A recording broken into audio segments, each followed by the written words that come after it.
Una chica a quien conozco hace 2 semanas me confesó su amor, yo la rechacé amablemente ya que amo y respeto a mi novia, pero ella nos siguió y me acusó de no ser un caballero, porque un caballero sería infiel.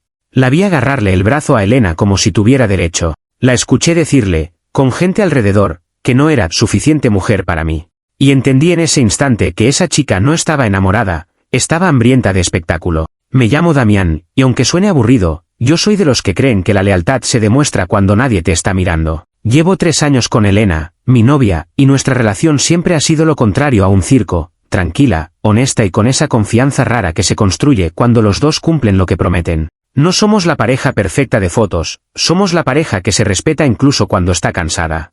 En la universidad, eso casi parece una postura política, y yo, sin darme cuenta, había terminado en el radar de alguien que confunde intensidad con destino. Carla se unió a nuestro grupo hace 2 semanas, así de reciente y así de abrupto. Era la nueva que se acopla rápido, la que ríe fuerte, la que opina de todo aunque no le hayan preguntado. Al inicio parecía solo una compañera extrovertida tratando de encontrar sitio. Conmigo fue amable desde el día 1, pero de esa amabilidad que no mira a los ojos por cortesía, sino como midiendo algo. Yo lo interpreté como energía social, nada más. Elena, en cambio, me lo dijo con esa calma que tiene cuando detecta problemas, que esa chica se movía como si estuviera probando límites. Elena no es celosa ni paranoica, por eso cuando ella marca una alerta yo escucho.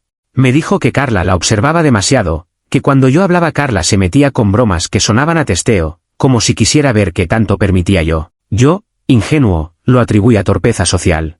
En ese momento todavía creía que la gente solo quiere llevarse bien. La verdad es que hay personas que se acercan no para conectar, sino para comprobar poder. En ese grupo estaban las rutinas típicas, estudiar juntos, hacer trabajos en equipo, almorzar en la cafetería, caminar al estacionamiento cuando ya estaba oscureciendo. Elena y yo éramos los de siempre, y a mí me gustaba ese lugar de estabilidad. Carla, en cambio, hablaba como si todo fuera un juego con reglas secretas. Tenía frases raras sobre lo que un hombre de verdad hace, sobre caballeros, sobre mujeres que saben lo que valen. Al principio suena a discurso de internet, pero en persona se siente como amenaza con perfume. La declaración me cayó como un objeto que te tiran de la nada. Un día, entre una clase y otra, Carla me pidió hablar 1 minuto aparte. Su tono era serio, casi solemne, como si fuera a confesar un crimen o anunciar una tragedia. Me soltó que le gustaba, que había sentido algo desde que me vio, que yo tenía una energía distinta. Y ahí mismo soltó la palabra amor como si se pudiera exigir por sorpresa. Yo me quedé quieto, no por duda, sino por incredulidad, apenas la conocía. No hay forma elegante de rechazar a alguien que ya decidió que tú le perteneces en su cabeza, pero lo intenté. Le dije que estaba con Elena, que la amaba, que la respetaba, que lo que ella sentía podía ser real para ella, pero que yo no iba a traicionar lo que tengo. Usé el tono más amable que pude porque no me gusta humillar a nadie. No quise hacerla sentir ridícula, solo quise cerrar el tema con dignidad y seguir mi vida. Su cara cambió en segundos, se le apagó la ternura y apareció algo mucho más feo, indignación. No tristeza, no vergüenza, indignación, como si yo hubiera cometido una falta de respeto por no complacerla. Me dijo que yo era de esos que juegan al santo, que mi fidelidad era una pose, que los hombres de verdad no desperdician oportunidades. Fue ahí cuando me soltó la frase que todavía me da asco recordar, que un caballero aceptaría el amor donde lo encuentra. Yo pensé que se había quedado en una rabieta y que se iría. Pero Carla no se fue. Nos siguió. Caminó detrás de mí como si esa conversación le hubiera dado permiso a invadir el resto de mi día. Cuando llegué con Elena y el grupo, yo solo quería volver a la normalidad, fingir que fue un momento incómodo y ya. Pero Carla venía con combustible y audiencia. Yo la vi acelerando el paso como quien llega a escena con guión en la mano. En el camino hacia el estacionamiento, Carla comenzó a elevar la voz. Lo hizo de forma calculada, lo suficientemente fuerte para que todos escucharan, pero con ese tono de yo solo estoy diciendo la verdad. Me acusó de no ser un caballero, de no ser un hombre de verdad, de despreciar a una dama. Dijo que mi novia me tenía domado. Y mientras lo decía, sonreía como si estuviera dándome una lección pública, como si el objetivo no fuera que yo cambie de opinión, sino que Elena se sienta pequeña. Yo intenté cortar el show con calma. Le dije que bajara la voz, que esa conversación era privada, que estaba cruzando límite. Y eso la excitó más. Cuando alguien busca drama, un límite no es un alto, es un reto. Carla empezó a mirar a Elena directamente, como si yo ya no existiera, como si la pelea real fuera entre ellas por mi hombría. Ahí fue cuando soltó la humillación, que Elena no era suficiente mujer para satisfacer a un macho y que yo necesitaba una de verdad. Y entonces pasó lo peor, Carla agarró el brazo de Elena. No fue un toque inocente, fue un agarre, una posesión, un acto de control disfrazado de estoy hablando contigo. Elena se tensó de inmediato. Yo sentí ese golpe en el pecho que te da cuando ves a alguien invadir el cuerpo de la persona que amas. Fue un segundo, pero en mi mente se volvió lento y nítido, la cara de Carla disfrutando, la cara de Elena tratando de mantener la compostura, el grupo paralizado sin saber si intervenir. Yo me metí entre las dos y le dije que la soltara. No grité, pero mi voz salió dura, porque ahí ya no era incomodidad social, era respeto básico. Carla soltó el brazo con una sonrisa de gay, que intenso, como si yo estuviera exagerando. Y siguió con su discurso de caballeros, como si tocar a mi novia fuera parte de su verdad. Elena estaba pálida. No por celos, por vergüenza.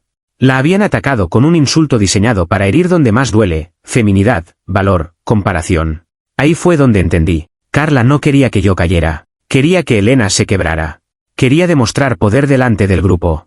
Y también entendí algo más, discutir con una persona así es como discutir con fuego. Si le das oxígeno, se hace más grande. Si le respondes fuerte, te pinta como agresor. Si la ignoras sin estrategia, ella inventa la escena igual. Yo vi, clarísimo, que defenderme solo con palabras era inútil ante su locura performativa.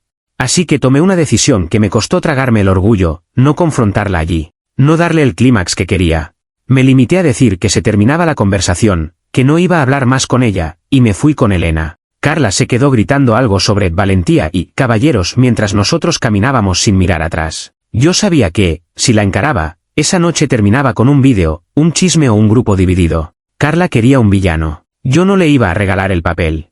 Esa noche, Elena me confesó que se sintió humillada, no solo por el insulto, sino por la mirada del grupo, esa mezcla de morbo y silencio cobarde. Yo sentí rabia, pero la rabia sin dirección es gasolina para el mismo incendio. Le prometí dos cosas, que Carla no volvería a tocarla y que esto no quedaría en ¡ay, qué loca!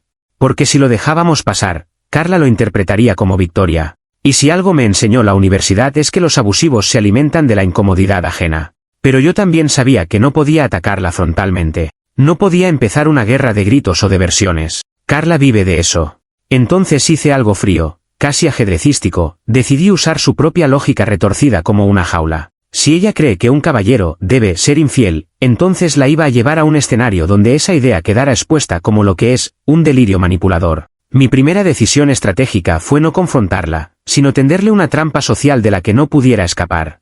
Comentarios de la historia principal. Usuario anónimo 1 dice, ¿perdón? Carla agarrándole el brazo a Elena en el estacionamiento y diciéndole que no es suficiente mujer. Eso no es amor, eso es acoso con show. Y tú hiciste bien en no seguirle el juego, porque esa gente vive de que le respondan. Respuesta de OP, yo también lo vi así, pero lo que más me dolió no fue mi incomodidad, fue la cara de Elena intentando aguantar mientras todo el mundo se quedaba congelado. Yo no iba a darle a Carla el placer de convertirme en el malo, frente al grupo. Mi prioridad era sacarnos de ahí sin que ella tuviera un momento de triunfo completo. Usuario anónimo 2 dice, te faltó firmeza cuando empezó el espectáculo. En cuanto dijo lo de, caballero infiel, y se acercó a tu novia, era para ponerle un alto delante de todos y ya. Porque el silencio del grupo existe porque nadie quiere ser el primero en pararla. Respuesta de OP, lo pensé, claro que lo pensé, pero esa es la trampa de gente como Carla. Si yo explotaba, ella se volvía víctima y Elena quedaba como, la que me controla. Yo no quise ganar una escena, quise ganar el terreno. Y si iba a poner un alto, tenía que ser uno que no se pudiera reinterpretar como capricho o celos, sino como consecuencia. Actualización 1. Ha pasado una semana desde la última actualización. Yo ya tenía claro que Carla no estaba buscando conversación ni cierre, así que mi objetivo fue cebar el anzuelo sin poner a Elena en el centro otra vez. Necesitaba que Carla se confiara, que creyera que su teoría absurda del caballero infiel se estaba cumpliendo. Y, sobre todo, quería que todo sucediera con testigos, porque Carla se alimenta de versiones, yo necesitaba hechos visibles aunque fueran inocuos. Empecé a comportarme de una manera ligeramente rara, lo justo para que alguien chismoso lo notara. Salía del aula a contestar supuestas llamadas, bajaba la voz como si escondiera algo, y volvía con cara de preocupación fingida. En la mesa, cuando nos sentábamos a estudiar, dejaba el teléfono boca abajo justo cuando Carla estaba cerca. No era un teatro exagerado, era un goteo de señales pequeñas, perfectas para alguien que vive de interpretar. Y Carla, claramente, vive de interpretar. Lo más importante fue mantener a Elena informada, porque no iba a jugar con su ansiedad. Le conté el plan completo, sin adornos, y le pedí algo difícil, que pareciera cansada, no furiosa, que se guardara la reacción grande para el momento correcto. Elena aceptó, pero yo vi que le costaba. Ella no quería participar en nada que oliera a drama, y honestamente yo tampoco. Solo que había algo peor que el drama, permitir que Carla siguiera atacando sin costo. Carla mordió el anzuelo antes de lo que pensé. Pasó de hostil a conspiradora con una velocidad casi patológica. Empezó a acercarse con esa falsa dulzura de quien se cree inteligente, lanzándome comentarios como si fuéramos cómplices. Me decía cosas sobre los hombres y la naturaleza y me miraba con una sonrisa que no era coqueteo, era victoria anticipada. Era como si, en su mente, ya hubiera ganado, solo faltaba el capítulo final donde ella revela la verdad. Luego vino la parte que me confirmó que esto era más grave de lo social. Carla empezó a seguirme físicamente. Al principio era casual, salía del aula cuando yo salía, caminaba detrás, se quedaba cerca. Una vez, cuando fui al baño de hombres, la vi acercarse demasiado al pasillo como si quisiera escuchar. Eso me encendió todas las alarmas. No era solo humillar a Elena, era invadir mi espacio privado con total descaro. Ahí entendí que tenía que ajustar el plan, porque lo último que quería era una situación peligrosa o un escándalo más feo.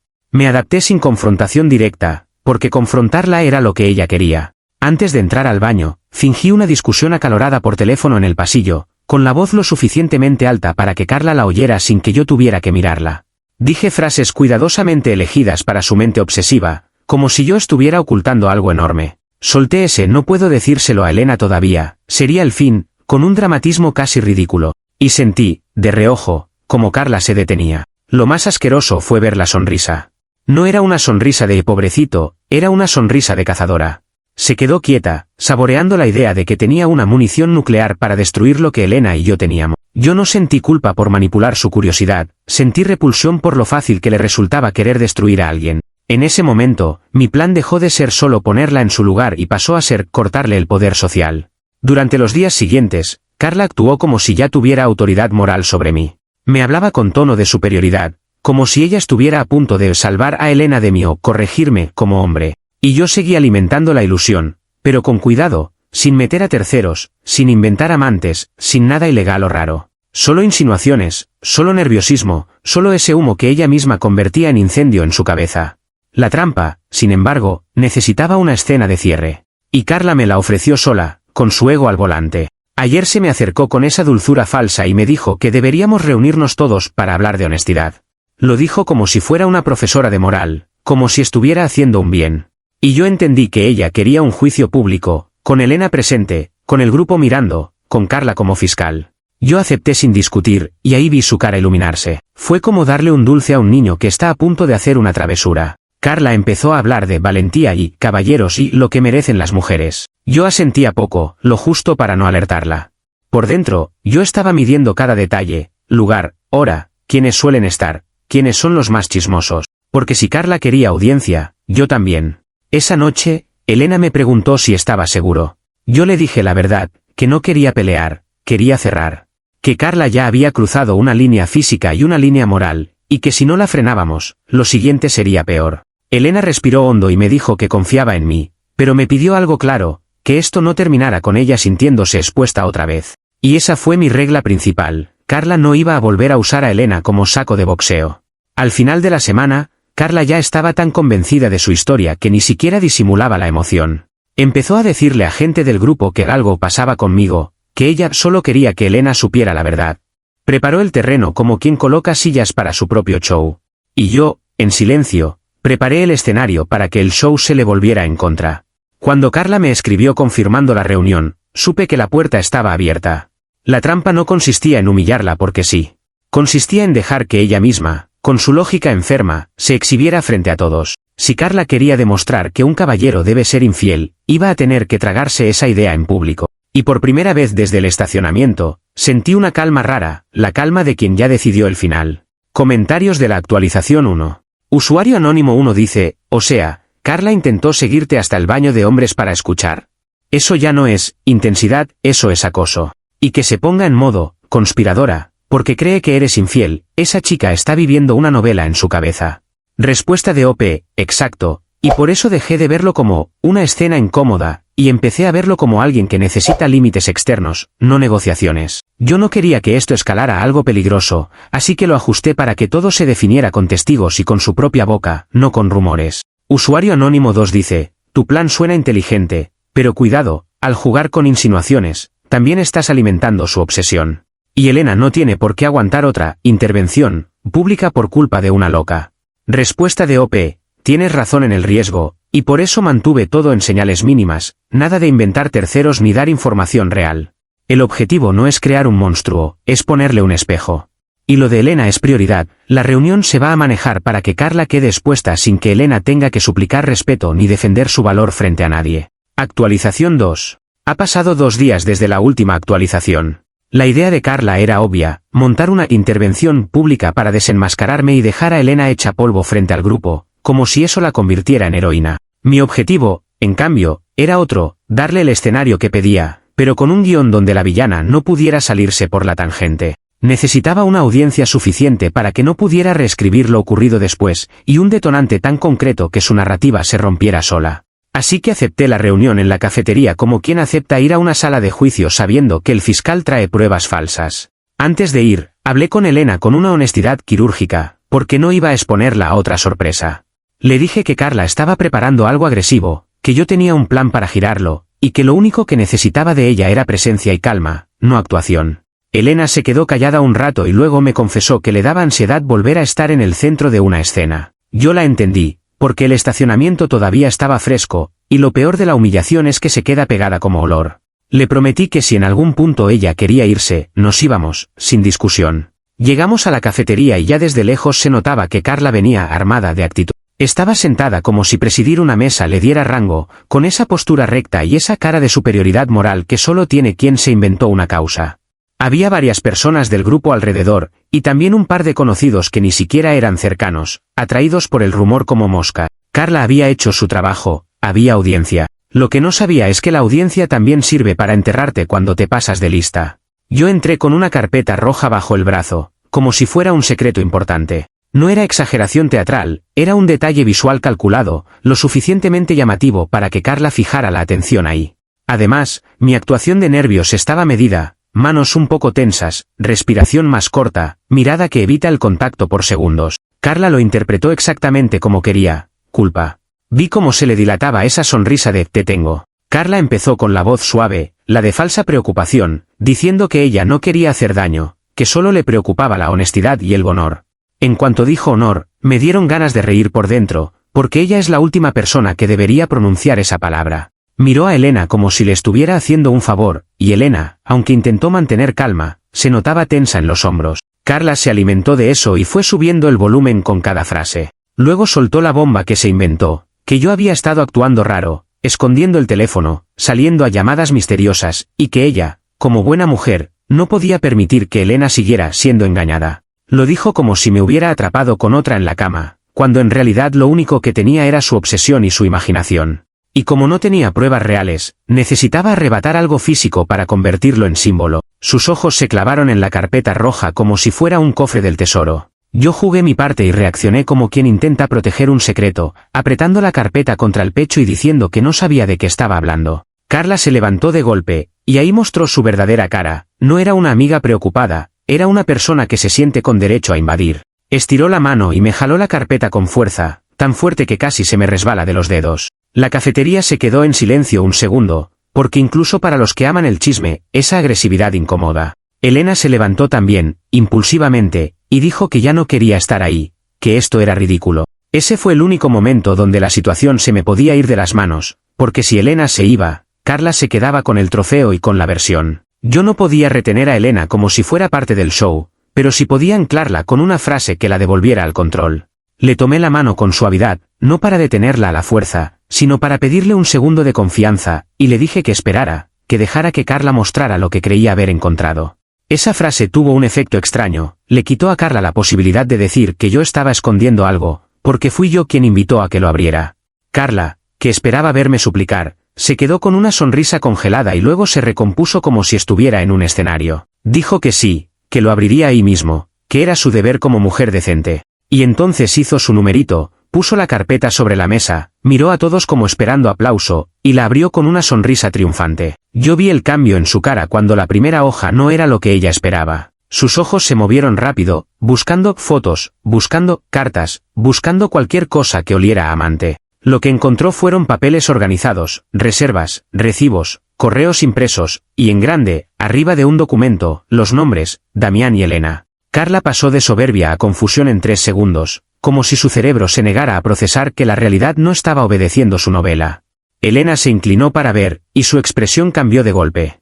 Primero fue sorpresa, luego una mezcla de emoción y rabia contenida, porque entendió 2 cosas a la vez, que yo estaba planeando algo bonito para nosotros, y que Carla había intentado destruirlo con un espectáculo. Carla empezó a balbucear, diciendo que eso podía ser un montaje, que yo lo había preparado para manipular, que un hombre así de culpable siempre tiene una coartada. Pero cuanto más hablaba, más se hundía, porque los documentos eran demasiado específicos y, sobre todo, demasiado normales para ser una mentira improvisada. Uno del grupo, el típico que no se calla, soltó una risa nerviosa y preguntó si Carla acababa de revelar un viaje sorpresa.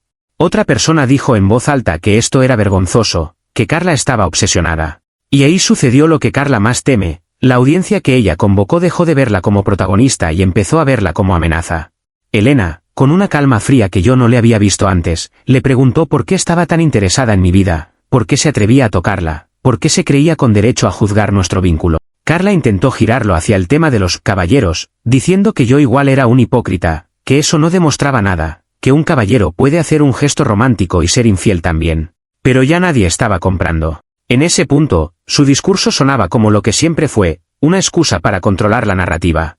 Y cuando una persona pierde la narrativa frente a testigos, lo único que le queda es el berrinche. Carla se levantó bruscamente, empujó la silla y dijo que todos eran unos ignorantes, que nadie entendía lo que ella veía. Miró a Elena con esa mirada de todavía no he terminado contigo, pero Elena ya no estaba asustada, estaba harta. Y eso, para Carla, fue una derrota más grande que cualquier burla. Se fue sin despedirse, dejando un silencio pesado detrás, un silencio de vergüenza ajena. Después de que se fue, el grupo empezó a hablar como si despertara de un hechizo. Algunos pidieron disculpas por haberse quedado mirando en el estacionamiento, otros dijeron que no sabían que Carla era así, que pensaron que solo era dramática. Yo no me quedé a hacer un discurso moral. Solo recogí los papeles, cerré la carpeta con calma, y abracé a Elena por encima de la mesa sin hacer espectáculo. Porque mi objetivo no era ganar aplausos, era cerrar el acceso. Esa noche, Elena me dijo algo que me dejó pensando, que lo de París era hermoso, pero que lo más importante fue que, por primera vez, Carla quedó expuesta sin poder convertirla a ella en víctima. Me dijo que se sintió defendida no por gritos, sino por estructura. Yo me quedé con esa palabra, estructura. La estructura es lo que la gente como Carla odia, porque la estructura no se manipula con emociones. Y aún así, yo sabía que esto no había terminado, porque Carla no es de las que aceptan una derrota y se van en paz. Comentarios de la actualización 2. Usuario anónimo 1 dice, Carla armó una intervención en cafetería, te arrebató una carpeta como si fuera policía, y encima esperaba encontrar fotos de otra mujer. Eso es enfermo. Y lo mejor es que se humilló sola revelando lo del viaje con tus nombres ahí. Respuesta de OP, esa fue la clave, que no fuera mi palabra contra la de ella.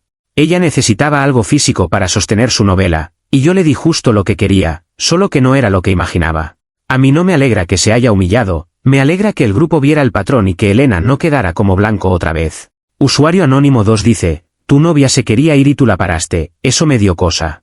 Ojo con eso.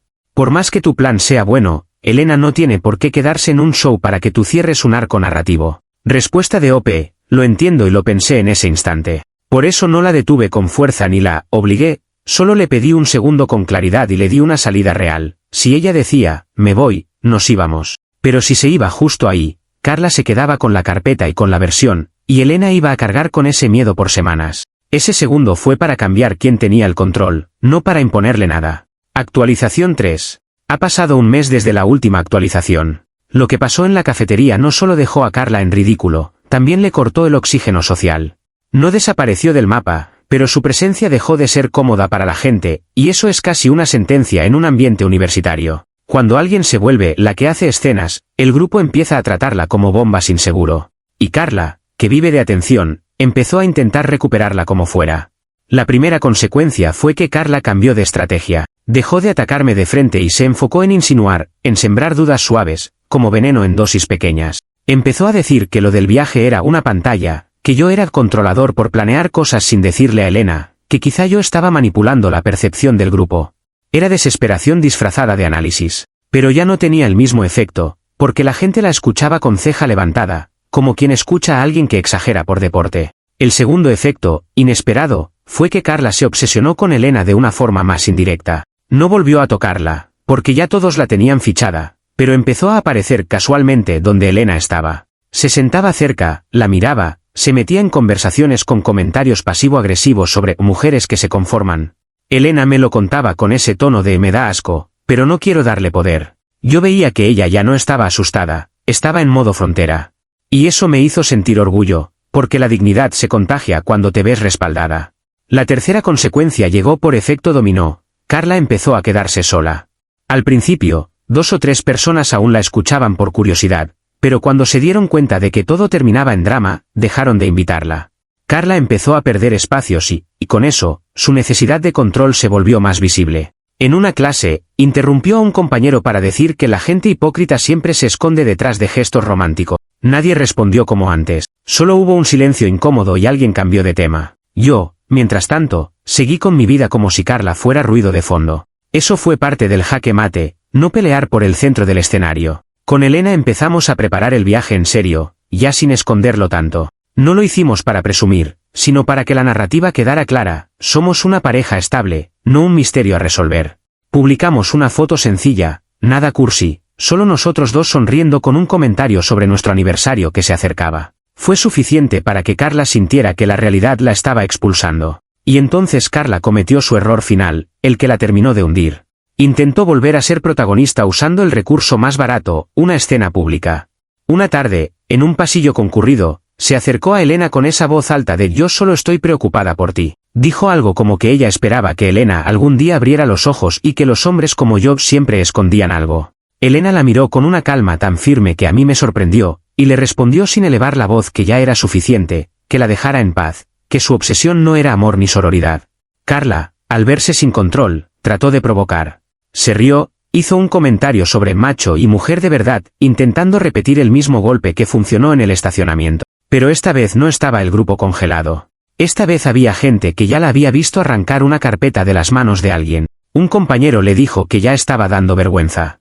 Otra chica le dijo que si volvía a tocar a alguien, la reportarían. Carla se quedó con la boca abierta, como si no pudiera creer que el mundo no la estaba aplaudiendo. La justicia poética fue que Carla terminó convertida en un chiste involuntario, pero no por crueldad gratuita, sino por patrón. Cada vez que abría la boca para insinuar algo, alguien le soltaba el comentario sarcástico que ya se volvió frase, si también incluía boletos a París. Al principio sonaba gracioso, luego se volvió un recordatorio de su humillación. Carla intentó resistir con orgullo, pero la vergüenza es un ácido lento cuando ya no tienes audiencia a favor.